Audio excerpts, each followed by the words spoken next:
Hej, jeg hedder Gustav, og jeg kommer fra 8. B fra Lundskolen.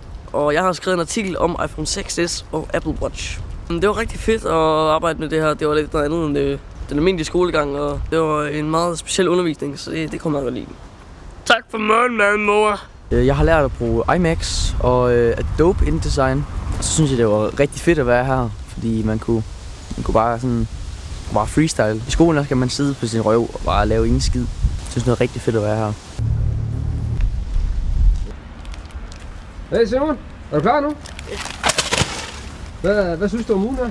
Jamen, jeg synes, det har været fedt, men jeg kommer godt nok til at savne kakaoen. Jeg har lært at bruge forskellige computerprogrammer, ligesom Adobe, Photoshop og InDesign. I denne uge har jeg været redaktør for bladet X-Magasin med de 7 andre drenge. Så har det her været den mest spændende og sjove uge i hele skoleåret. Der mistede vi det mindste.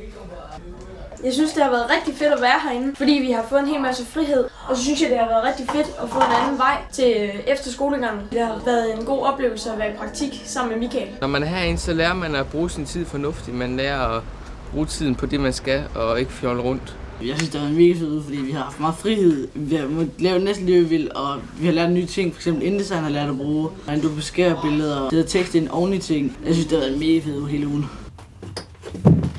Det gode ved at have været her i mediehuset, det er, at man har fået gratis kakao. Og så har man selv kunne være lidt herre over, hvad man vil skrive om. Man har lært en hel masse nye ting, nye programmer, InDesign, hvordan man skriver en sammenhængende tekst. Det har bare været super duper at have Lund-drengene. Altså, hold nu op. Lundskolen, fy for helvede. Hvor er de bare velopdragende. De er jo splitteravne gale. De er så gode, nogle drenge. Thumbs up. Lundskolen! Lundsskolens mediehus! Os!